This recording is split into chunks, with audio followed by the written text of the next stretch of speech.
Hello বন্ধুরা, শুভ দুপুর। তো বন্ধুরা, আজকে দুপুরে আর ভাত রান্না করিনি। তো এই যে দেখো, সকালে আলু বেগুনের তরকারি করেছিলাম জলখাবারে, ছেলে মেয়ে মুড়ি খেয়েছে।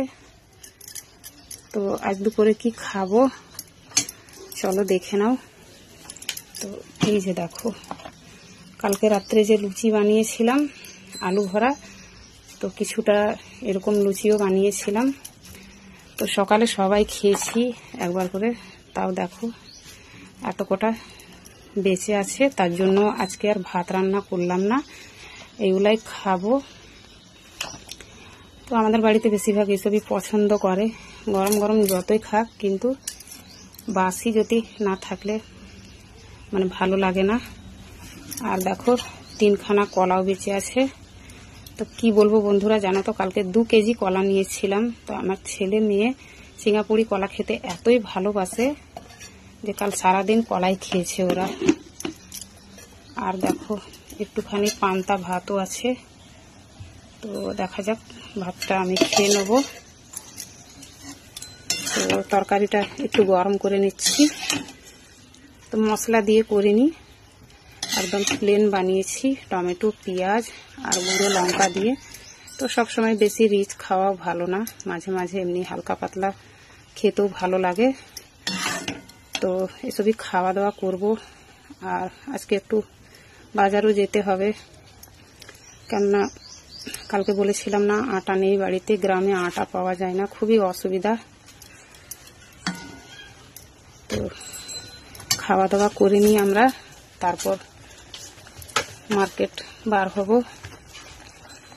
তো দেখো বন্ধুরা, খাওয়া দাওয়া করে সব কাজ সেরে নিলাম, আর তারপর মার্কেট যাওয়ার জন্য রেডিও হয়ে গেলাম।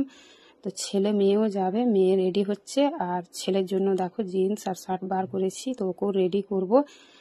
তো 3টের সময় ট্রেন আছে, তো ট্রেনটাই ধরবো, কেননা ট্রেনটা মিস করতে গেলে সময় মতো টোটো পাওয়া যায় না। আর অনেক কিছুই মার্কেটিং করার আছে, সবার তো দেখছি পুজোর মার্কেটিং করা হয়ে গেছে, কিন্তু আমাদের হয়নি।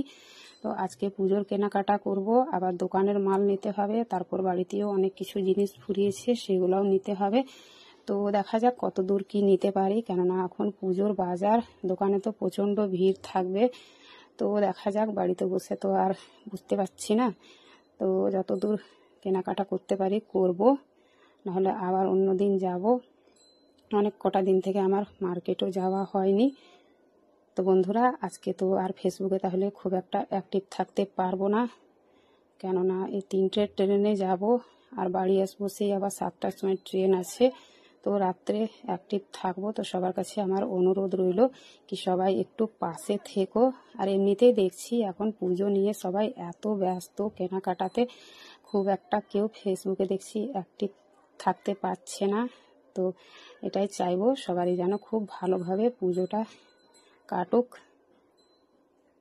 তো বন্ধুরা, তোমাদেরকে আমার এই পুরো ভিডিওটা কেমন লাগলো অবশ্যই জানিয়ে দিবে, আর ভালো লাগলে লাইক কমেন্ট করে পাশে থেকো। আমিও সবসময় তোমাদের পাশে থাকার চেষ্টা করছি যতটুকু পারছি। তো ঠিক আছে বন্ধুরা, এখনকার মতো ভিডিওটা এই পর্যন্তই। সবাই ভালো থেকো, সুস্থ থেকো, সবারই খুব ভালোভাবে দুর্গাপূজাটা কাটুক। আমার ভালোবাসা সবসময় সবার পাশে আছে। তো সবাইকে বাই বাই জানিয়ে ভিডিওটা এখানে শেষ করলাম।